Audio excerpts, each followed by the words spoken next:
नमस्कार साथियों, स्वागत है आपके अपने ऑनलाइन प्लेटफॉर्म एजुकेशन फैक्ट्री पर। आशा करता हूं कि आप सभी अच्छे होंगे और आपकी पढ़ाई लिखाई भी अच्छी चली होगी। तो जैसा कि आपको पता है, पशु परीक्षक का एग्जाम नजदीक है और अपने बेहतरीन क्वेश्चन सीरीज चल रही है जिसकी आज 13वीं क्लास है। तो जिन बच्चों ने अभी तक क्लासें ज्वाइन की है और उन्होंने चैनल को सब्सक्राइब नहीं किया है, तो वो पहले चैनल को सब्सक्राइब करना नहीं भूलें और बेल आइकन जरूर दबा दीजिए ताकि आने वाली वीडियो का नोटिफिकेशन आप तक पहुंच सके। और आज अपना टॉपिक रहेगा, मोस्ट इंपोर्टेंट टॉपिक है संतुलित पशु आहार। पशु परीक्षण में इसमें से एक क्वेश्चन आपको देखने को जरूर मिलेगा, चाहे कैसे भी क्वेश्चन करके आए तो क्वेश्चन जरूर मिलेगा संतुलित पशु आहार में से। तो मोस्ट इंपोर्टेंट क्वेश्चन है और जो 60 एमसीक्यू कराने वाला हूं सिर्फ उतने ही पढ़ लिए तो इस क्वेश्चन के जितने भी डाउट है आपके क्लियर हो जाएंगे।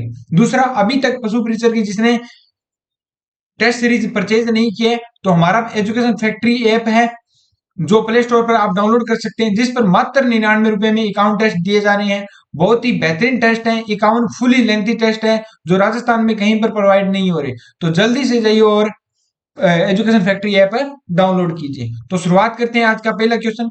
देसी नस्ल की गाय को कितने किलोग्राम चारा चाहिए? तो देसी जो गाय हैं उनको कितने कितने किलोग्राम चारा चाहिए? तो 4 किलोग्राम क्या चाहिए उनको? चारा चाहिए। क्या चाहिए? चारा चाहिए। दूसरा अपने बात करें और गाय को 100 किलो भार पर कितने किलो भार पर? 100 किलो भार पर 2.5 किलो शुष्क पदार्थ चाहिए। क्या चाहिए? शुष्क पदार्थ चाहिए। शुष्क पदार्थ का मतलब जैसे अपने गेहूं का भूसा हो गया। शुष्क पदार्थ में अपने जिसको तूड़ी बोलते हैं, अपने तो तूड़ी बोलते हैं। तूड़ी करनी नहीं, तूड़ी नहीं होती, वो गेहूं का भूसा होता है। उसको क्या है कि 2.5 किलो क्या है कि वो शुष्क पदार्थ चाहिए। भैंस को 100 किलो पर 3 किलो चाहिए। कितना चाहिए? 3 किलो चाहिए। इतना बात याद है अपन को रखनी है। अभी चलते हैं नेक्स्ट क्वेश्चन की ओर। पशु आहार पशु को आहार किस आधार पर दिया जाता है? तो पशु को आहार किस आधार पर दिया जाता है? तो अभी बात की थी भार पर दिया जाता है। तो 100 किलो भार पर कितना चाहिए? 2.5 किलो शुष्क पदार्थ चाहिए और भैंस को 3 किलो चाहिए 100 किलो भार पर। तो वो इसके भार पर क्या है? आधारित होता है।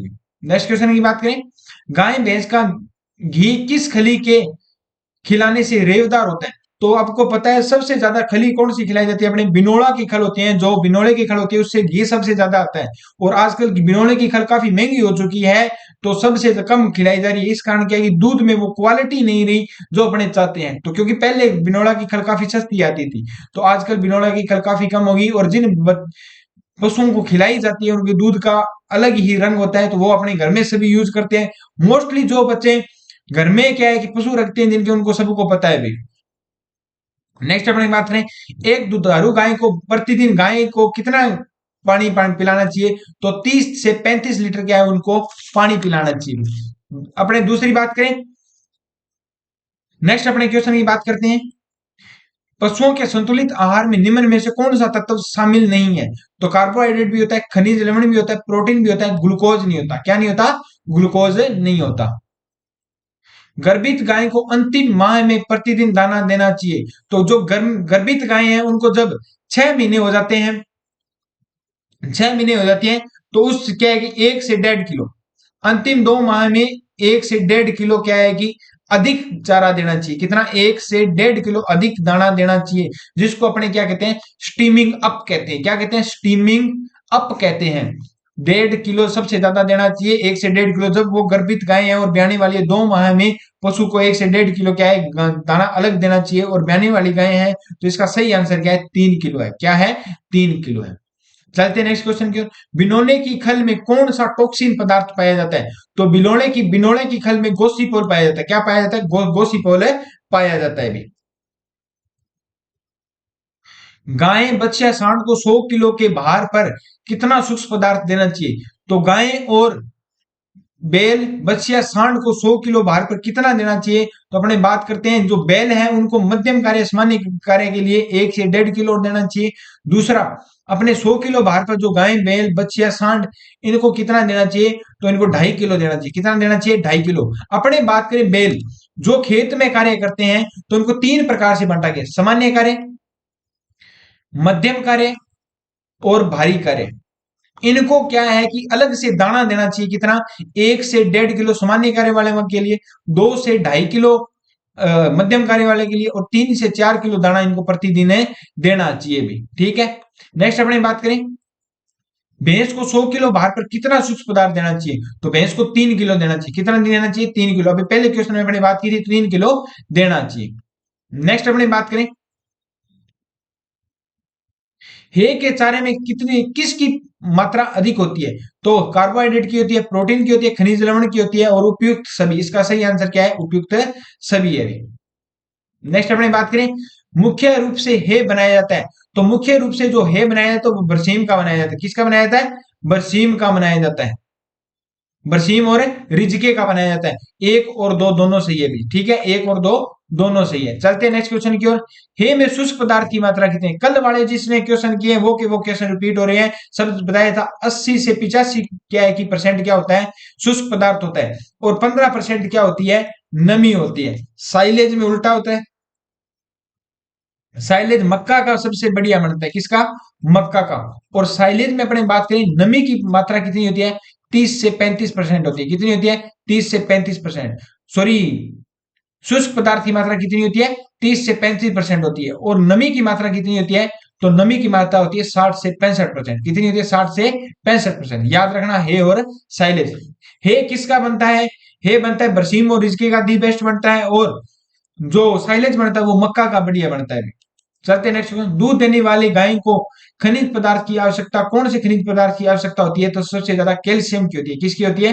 कैल्शियम की।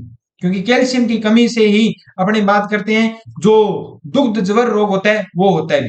दुग्ध जवर किस रोग किसके कारण होता है? कैल्शियम की कमी के कारण होता है दुग्ध जवर रोग। दुग्ध जवर रोग कैल्शियम की कमी के कारण होता है, तो कैल्शियम की सबसे ज्यादा आवश्यकता होती है। भेड़ और बकरी के शरीर में वसा कितने परसेंट होती है? भेड़ और बकरी के दूध में, सॉरी, शरीर में वसा होती है 20%। कितनी होती है? 20%। रिजका में कच्चे प्रोटीन की मात्रा कितने ग्राम होती है? तो रिजका में कच्चे प्रोटीन की मात्रा 20 से 21% होती है। कितनी होती है? 20 से 21%। एक गाय को प्रतिदिन कितने ग्राम वसा देना चाहिए? एक गाय को ग्राम 50 से 60 ग्राम क्या है? वसा देनी चाहिए भी।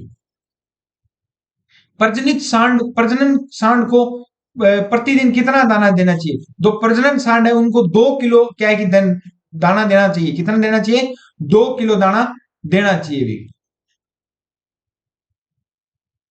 नेक्स्ट अपने बात करें, भारवाहक सांड को कितना दाना देना चाहिए? तो भारवाहक सांड है उसमें आपको बताया था, उसमें क्या है कि अलग अलग कार्य पर आधारित होता है, और मैक्सिमम की अपने बात करें तो 4 किलो दिया जाता है। कितने दिया जाता है? 4 किलो दिया जाता है। एक चारा गाय पर पशुओं को अधिकतम कितने समय तक चराना चाहिए? तो कितने समय तक चराना चाहिए? 7 से 8 दिन। कितने दिन तक? 7 से 8 दिन।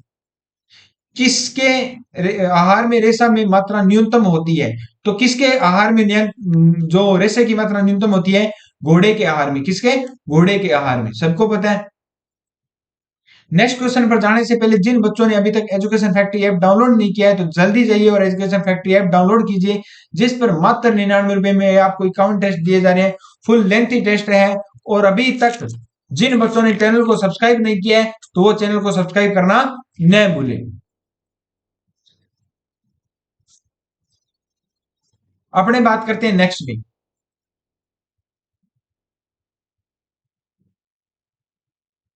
निम्न में से उजोला के बारे में कौन सा कथन सही है? उजोला एक जल स्थायी तैलीय फर्न है, बिल्कुल सही है।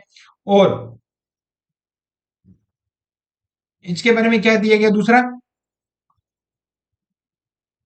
अजोला इसकी पंखुड़ियों में नील हरित शिवाल एनाविना अजोली पाया जाता है, बिल्कुल सही है। सहजीवन के रूप में पाई जाती है, बिल्कुल सही है भाई एजोला।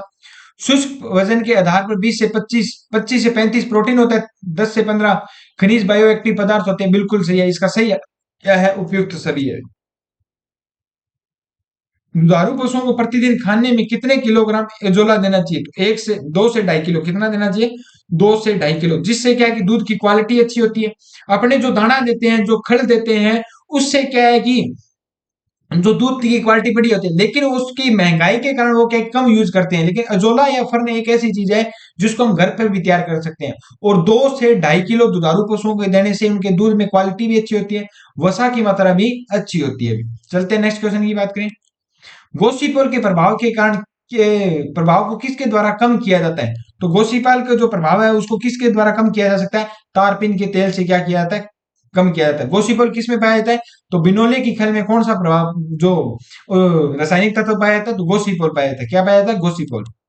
साइलेज बनाने के लिए फसलों को कौन सी अवस्था में काटना चाहिए? तो क्या है कि फूलने वाली मतलब फल फूल आने पर क्या है कि इस अवस्था पुष्पन की अवस्था में काटना चाहिए। पुष्पन की अवस्था में, इसमें फूलने वाली लिखा है, पुष्पन की अवस्था में काटना चाहिए। पुष्पन की अवस्था में काटना चाहिए भी। जिस गड्ढे में व नालियों में हरा चारा दबाया जाता है वह क्या कहलाता है? साइलो कहलाता है। क्या कहलाता है? ट्रेंच या साइलो कहलाता है। क्या कहलाता है? ट्रेंच या साइलो। अच्छे साइलेज को किसकी मात्रा अधिक होती है? अच्छे साइलेज में किसकी मात्रा अधिक होती है? तो इस अच्छे साइलेज में कार्बोहाइड्रेट की मात्रा क्या है? अधिक होती है। मुख्य रूप से कौन सी फसल का साइलेज बनाया जाता है? तो अपने बात की थी मक्का, ज्वार, ज्वाई, इन तीनों का बनाया जा सकता है, लेकिन बेहतरीन किसका बनाया जाता है? तो बनाया जाता है मक्का का। लेकिन इसमें तीनों का भी अपने साइलेज बना सकते हैं, लेकिन अच्छी क्वालिटी का वो बनता है मक्का का। बरसीम और रिजका का वहां पर अच्छी क्वालिटी का बनता है। दुधारू गाय के आहार में टीडीएन डीसीपी की मात्रा कितनी प्रतिशत होती है? दुधारू गाय के आहार में टीडीएन की मात्रा अपने बात करें तो टीडीएन की मात्रा जो दाना और राती है उनके आधार पर क्या है कि निर्धारित करती है भी।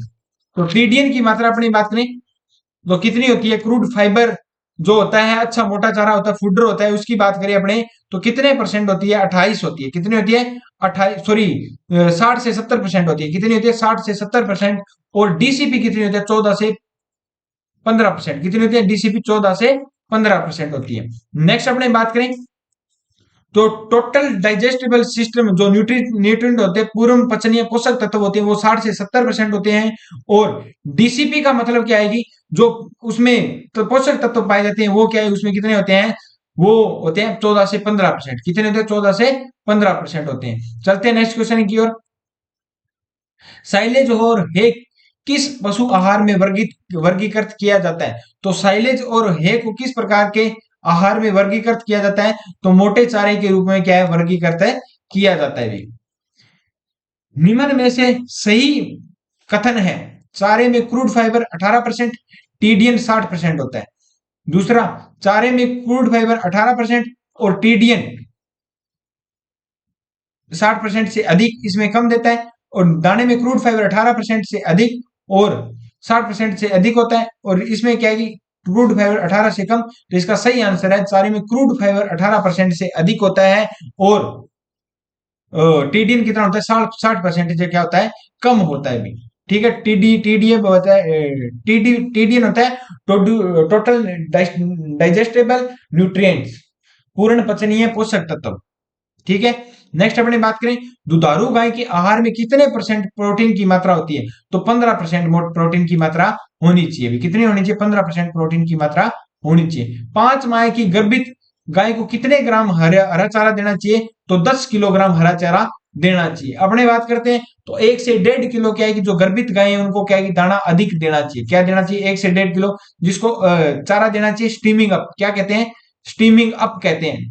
जो गाय ब्याने वाली है और 2 माह की हो चुकी है उसको 1 से 1.5 किलो गाय क्या है चारा वो दाना अलग अलग से देना चाहिए, जिसको क्या कहते हैं? Streaming up.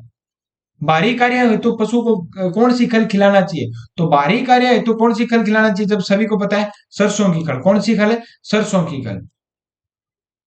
भेड़ बकरी को कितने प्रतिशत प्रतिदिन नमक देना चाहिए? तो भेड़ और बकरी को 10 से 15 ग्राम कितना देना चाहिए? 10 से 15 ग्राम क्या है? नमक देना चाहिए।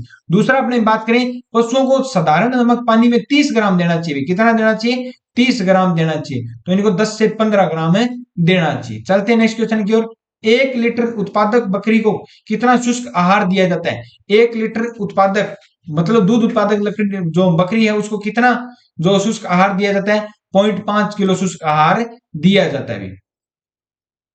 पशुओं के संतुलित आहार में मुख्य रूप से कितने पोषक तत्व निर्धारित होते हैं? तो पशुओं के वो पोषक तत्व कितने होते हैं संतुलित आहार में? 6 होते हैं। कितने होते हैं? 6 होते हैं। पहला वसा, दूसरा प्रोटीन, तीसरा कार्बोहाइड्रेट CHO, चौथा विटामिन, पांचवा जल और छठा खनिज लवण। ये क्या होते हैं, 6 तत्व इसके आहार में होने चाहिए भी। नेक्स्ट अपनी बात करें, जीवन निर्वाह हेतु गाय बैल सांड को कितना किलो दाना देना चाहिए। तो जीवन निर्वाह हेतु जो गाय और भैंस है उनको कितना देना चाहिए, 1.5 से 2 किलो दाना देना चाहिए भी। ठीक है, अपने मध्यम कार्य की बात करें उनके लिए। ठीक है, नेक्स्ट अपनी बात करें, 3 लीटर दूध पर गाय को अतिरिक्त दाना कितना देना चाहिए। 3 लीटर दूध पर क्या है कि अपने बात की 10 लीटर जो गाय दूध देती है उसको प्रतिदिन 3 किलो क्या है कि दूध के लिए 1 किलो गाय 1 किलो दाना देना चाहिए भी। जो 10 किलो देती है उसको 3 लीटर, 1 लीटर दूध गाय पर कितना देना चाहिए, 1 किलो दाना चाहिए। प्रति 3 किलो दूध पर, सॉरी, प्रति 3 किलो दूध पर कितना देना चाहिए, 1 किलो अधिक देना चाहिए। कितना, 1 किलो अधिक देना चाहिए दाना। कितने किलो दूध पर, 3 पर 1 देना चाहिए। अगर वो 10 किलो गाय दूध देती है तो वो आप क्या है कि जोर घटाव करके देख लेना भाई कितना देना चाहिए, 30 किलो देना चाहिए। 10 किलो देती नहीं है वो, दूसरी बात ये, प्रतिदिन की बात करिए 10 किलो, तो उसे हिसाब से देना चाहिए। ठीक है, दूसरा अपने बात करें भैंस को, तो भैंस को कितना देना चाहिए अपने, जो भैंस है उसको 2.5 किलो दूध पर 1 किलो देना चाहिए। कितना देना चाहिए, 2.5 किलो दूध पर क्या है देना चाहिए, कितना, 1 किलो। जो गाय 10 से 20 किलो दे रही है उसको 2.5 किलो दूध पर कितना देना चाहिए, 1 किलो। जो 20 लीटर गाय दूध दे रही है उसको 2 किलो दूध पर कितना देना चाहिए, 1 किलो। ये याद रखना सभी बातें। दोबारा से आपको बता दूं, जो गाय 3 किलो दूध दे रही है, सॉरी 10 किलो दूध दे रही है प्रतिदिन, उसको 3 किलो दूध पर क्या देना चाहिए, 1 किलो दाना देना चाहिए। कितना, 10 किलो दूध पर, 10 किलो दूध प्रतिदिन दे रही है तो 3 किलो दूध पर 1 देना चाहिए। दूसरी गाय 10 से 20 किलो दूध दे रही है और उसको 2.5 किलो दूध पर 1 किलो दाना देना चाहिए। तीसरा, 20 लीटर जो दूध दे रही है उसको 2 किलो दूध पर 1 किलो दाना देना चाहिए। दूसरा अपनी बात करें, जो 7 लीटर दूध भैंस दे रही है उसको 2.5 किलो दूध पर कितना देना चाहिए, 1 किलो दाना देना चाहिए। और जो भैंस 7 किलो से अधिक दे रही है उसको 2 किलो दूध पर कितना देना चाहिए, 1 किलो दाना देना चाहिए भी। ये बातें आप याद रखना, नोट कर लेना, सबसे ज्यादा मोस्ट इंपोर्टेंट है, सबसे ज्यादा पूछे जाने वाली है भी। 2.5 किलो दूध पर भैंस को कितना अतिरिक्त देना चाहिए, अभी अभी बात की थी, तो 2.5 किलो दूध पर कितना देना चाहिए, 1 किलो देना चाहिए। कितना देना चाहिए, 1 किलो, अभी अभी बात की थी, सारे याद करना ये। गर्भवती गाय को गर्भ रक्षा हेतु कितना दाना अतिरिक्त देना चाहिए, तो 1.5 से 2 किलो। कितना देना चाहिए, 1.5 से 2 किलो। अपने बात की स्ट्रीमिंग अप, जिसको क्या कहते हैं, स्ट्रीमिंग अप, क्या कहते हैं, स्ट्रीमिंग अप कहते हैं। नेक्स्ट अपने बात करें, जिन बच्चों ने अभी तक एजुकेशन फैक्ट्री ऐप डाउनलोड नहीं किया है तो जल्दी से जाइए एजुकेशन फैक्ट्री ऐप डाउनलोड कीजिए, जिस पर मात्र 99 रुपए में पशु क्लीचर के अकाउंट टेस्ट दिए जा रहे हैं। फुली लेंथी टेस्ट है, अभी तक राजस्थान में कहीं पर प्रोवाइड नहीं हो रहे, तो जल्दी जाइए एजुकेशन फैक्ट्री ऐप डाउनलोड कीजिए। चलते नेक्स्ट क्वेश्चन, भूमि में नीचे की ओर बनाए जाने वाले साइलो को क्या कहते हैं, गर्त साइलो। क्या कहते हैं, गर्त साइलो या खाई साइलो, दोनों कहते हैं। ठीक है, तो 1 व 2 दोनों। गोल व चकोर साइलो को क्या कहते हैं, गोल व चकोर साइलो है उनको क्या कहते हैं, तो गर्त वर्ग साइलो। क्या कहते हैं, वर्ग साइलो। इग साइलो कहते हैं, क्या कहते हैं, इग साइलो। साइलो गर्त या साइलो पिट का आकार कितना होता है, तो साइलो पिट का आकार होता है 8x5x4। 8 लंबा, 5 गहरा, 5 चौड़ा और 4 गहरा होना चाहिए। साइलो बुर्ज का व्यास कितना होता है, तो साइलो बुर्ज का व्यास होता है 8 से 10 व्यास होता है, 20 से 22 की क्या होती है, ऊंचाई होती है। क्या होता है, 20 से 22 ऊंचाई होती है। साइलो खाई की गहराई या चौड़ाई कितनी होती है, तो साइलो खाई और गहराई कितनी होनी चाहिए, तो 8 गहरी होनी चाहिए, 7 से 8 चौड़ाई होनी चाहिए। 8 7 अपने कल पढ़ा था भैया। साइलेज का पीएच मान कितना होता है, तो 3 से 3.5 होता है, आपने बात की थी ना। तो इसमें साइलेज का पीएच सीधा पूछा गया है, तो साइलेज का पीएच 4 होता है। 4, 3.5 से 4 अपने कल बात की थी साइलेज के पीएच की। नेक्स्ट अपने बात करें, सबसे अच्छा साइलेज किसका बनाया जाता है, तो मक्का का बनाया जाता है। किसका बनाया जाता है, मक्का का। अभी बात की करके आया था, उसमें तीनों ऑप्शन दिए गए थे, ज्वार, जई और मक्का, तो उसमें उपयुक्त सभी किया था। बनता सभी क्या है, लेकिन अच्छे जो किस्म का बनता है वो मक्का का बनता है। बनता है मक्का और बरसीम और रिचका का, सबसे ज्यादा बरसीम। साइलेज बनाते समय उसमें नमी की मात्रा कितनी होती है, तो उसमें नमी की मात्रा अपने बात करें 60 से 65% होती है। कितनी होती है, 60 से 65%। साइलेज कम से कम कितने माह में तैयार हो जाता है, तो 3 माह में तैयार हो जाता है। कितने माह में, 3 माह में तैयार हो जाता है। साइलेज को लंबे समय तक सुरक्षित रखने में सहायक होता है। तो लंबे समय तक सुरक्षित रखने में एसिटिक अम्ल होता है, कार्बन डाइऑक्साइड होता है, और क्या होता है, इथाइल अल्कोहल भी होता है भी। नेक्स्ट अपने करें मीठी साइलेज में किस अम्ल की मात्रा अधिक होती है? तो लैक्टिक अम्ल की सबसे ज्यादा अधिकता होती है इसमें। नेक्स्ट अपने बात करें जो साइलेज के लिए साइलेज बनाने के लिए ज्वार की फसल वो कौन सी अवस्था में काटा है? तो सभी कोई भी फसल है, ज्वार की बात नहीं, पुष्पन होने पर, फूल आने पर क्या है, इनको काटना चाहिए, पुष्पन की अवस्था में काटना चाहिए भी।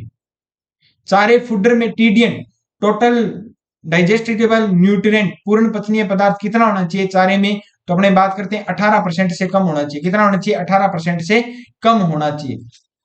कितना होना चाहिए? 18%, सॉरी, टीडीएन कितना परसेंट होना चाहिए? तो 60% होना चाहिए। कितना होना चाहिए? 60% से कम होना चाहिए। चारे में अपन टीडीएन की बात करें तो 60% से कम होना चाहिए। कितना होना चाहिए? 60% से कम होना चाहिए। और क्रूड फाइबर में बात करें, कच्चा रेशा कितना होना चाहिए? तो 18% से अधिक होना चाहिए। 18% से अधिक होना चाहिए। दूसरा अपने बात करें दाने की बात करें, ये चारे में बात हो रही थी। दाने में बात करें, दाने में अपने बात करें तो क्रूड फाइबर कच्चा रेशा कितना होता है? तो कच्चा रेशा 18 से कम होता है, इसमें 18 से अधिक होता है। और टीडीएन टोटल डाइजेस्टिबल न्यूट्रिएंट कितना होता है? 60% से अधिक होता है। उसमें कम है, इसमें अधिक है, दोनों उल्टा है, याद रखना, ठीक है। नेक्स्ट अपने बात करें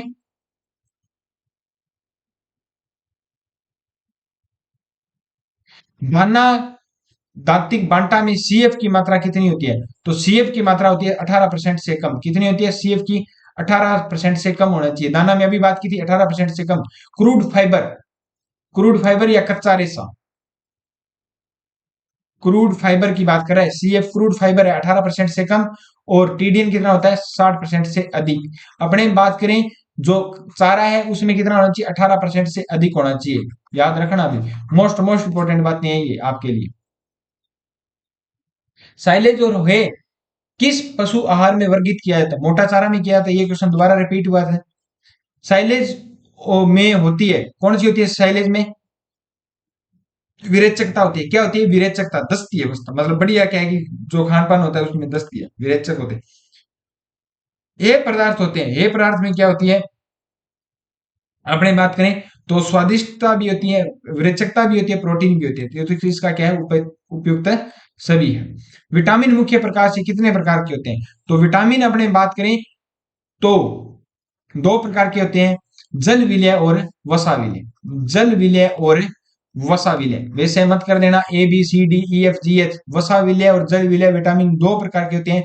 वसा विलय की अपने बात करें ए डी ई के होते हैं, और जल विलय होते हैं दो, बी और सी होते हैं, ठीक है, याद रखना। निम्न में से घुलनशील विटामिन नहीं है, तो विटामिन बी कॉम्प्लेक्स नहीं है। क्या नहीं है? विटामिन बी कॉम्प्लेक्स घुलनशील नहीं है भी। कार्बोहाइड्रेट को कितने भागों में विभाजित किया गया है? तो दो भागों में विभाजित किया गया है। कार्बोहाइड्रेट को दो भागों में विभाजित किया गया है। आज के क्वेश्चन यहीं पर समाप्त होते हैं। जिन बच्चों ने अभी तक चैनल को सब्सक्राइब नहीं किया है तो चैनल को सब्सक्राइब कर दीजिए, और जल्दी से बेल आइकन जरूर दबा दीजिए ताकि आने वाली वीडियो का नोटिफिकेशन आप तक पहुंच सके। मिलते हैं नेक्स्ट क्लास में। जय हिंद, जय भारत।